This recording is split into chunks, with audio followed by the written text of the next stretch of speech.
speaker to the podium, probably the artist that is most loved by people around the world.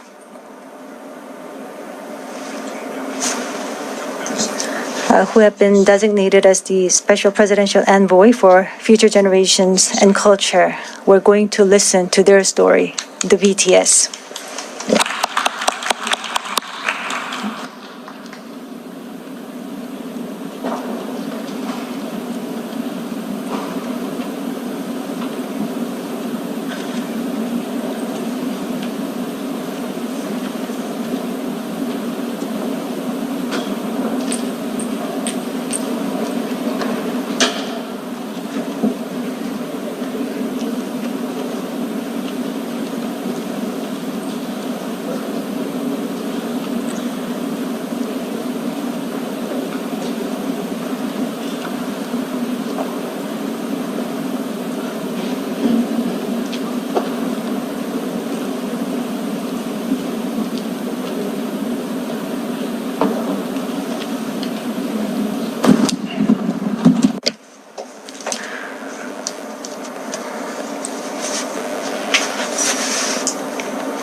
Your Excellency Abdullah Shahid, President of the 76th United Nations General Assembly, Your Excellency Secretary General Antonio Guterres, Your Excellency President Moon Jae-in, and distinguished leaders from around the world, it is an honor to be here today. We're BTS, appointed as Special Presidential Envoys of the Republic of Korea. We're here today to share the stories of our future generation. Before we came here, we asked the young people in their teens and 20s around the world about their past 2 years and about the world they find themselves in today. Jin will share some of the answers we received. Yes, should we take a look? You can feel the good vibes from just looking at these. There were times during the past 2 years when I too felt bewildered and troubled. But still here, we have people who cry out, let's live on, let's make the best of this moment. Because we can't stand still when we are in the ideal time of our lives to take on new challenges. It wasn't as if we could blame anyone, and you must have felt the frustration. Here I'm the same as I was yesterday, but the world changed like we were transported in a flash to a parallel world. I was saddened to hear that entrance and graduation ceremonies had to be canceled. These are moments in life you want to celebrate, and missing out on them must have been upsetting. We were heartbroken when our long-planned concert tours were canceled. And for a while, we yearned for the moments we wanted to make complete. Yes, it was a time for us to mourn for the things that COVID took away from us. A time to discover how precious each and every moment we'd taken for granted were. Suga mentioned the precious things we'd taken for granted. And lots of people answered our question by sharing pictures of their precious moments. Many people showed how they share their moments with nature. I think during these 2 years, they found dear the time they experienced and care for nature. Yes, but maybe because we feel an encroaching sense of dread that our time on this earth is limited, we just talked about the things we mourn, and I shudder to think about mourning for the earth. Everyone agrees that climate change is an important problem, but talking about what the best solution might be, that's not easy.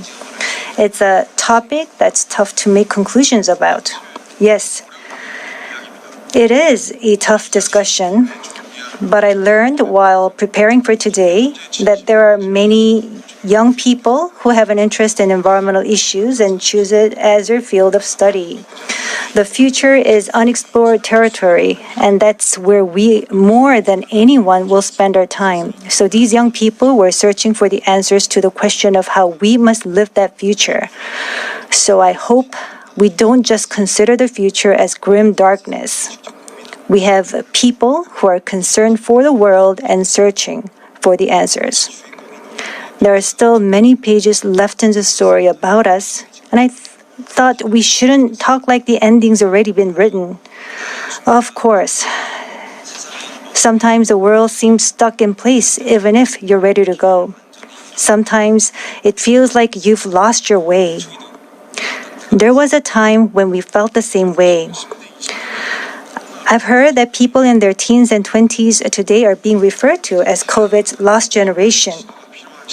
That they've lost their way at a time when they need the most diverse opportunities and must try new things. But I think it's a stretch to say they're lost just because the paths they tread can't be seen by grown-up eyes.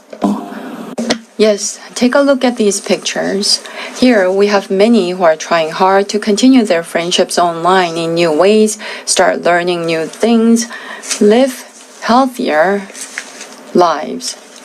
I'm sorry, excuse me. 네, 새롭게 공부를 시작하고 더 Yes, these kids are trying to learn new things and trying to figure new things out. They don't look lost. They look like they are finding new courage and taking on new challenges. I think that's why instead of the lost generation, a more appropriate name would be the welcome generation. Because instead of fearing change, this generation says welcome and keeps forging ahead. That's right. If we believe in possibilities and hope, even when the unexpected happens, we will not lose our way but discover new ones. There will be choices we make that may not be perfect, but that does not mean there will be nothing we can do. That's what I think.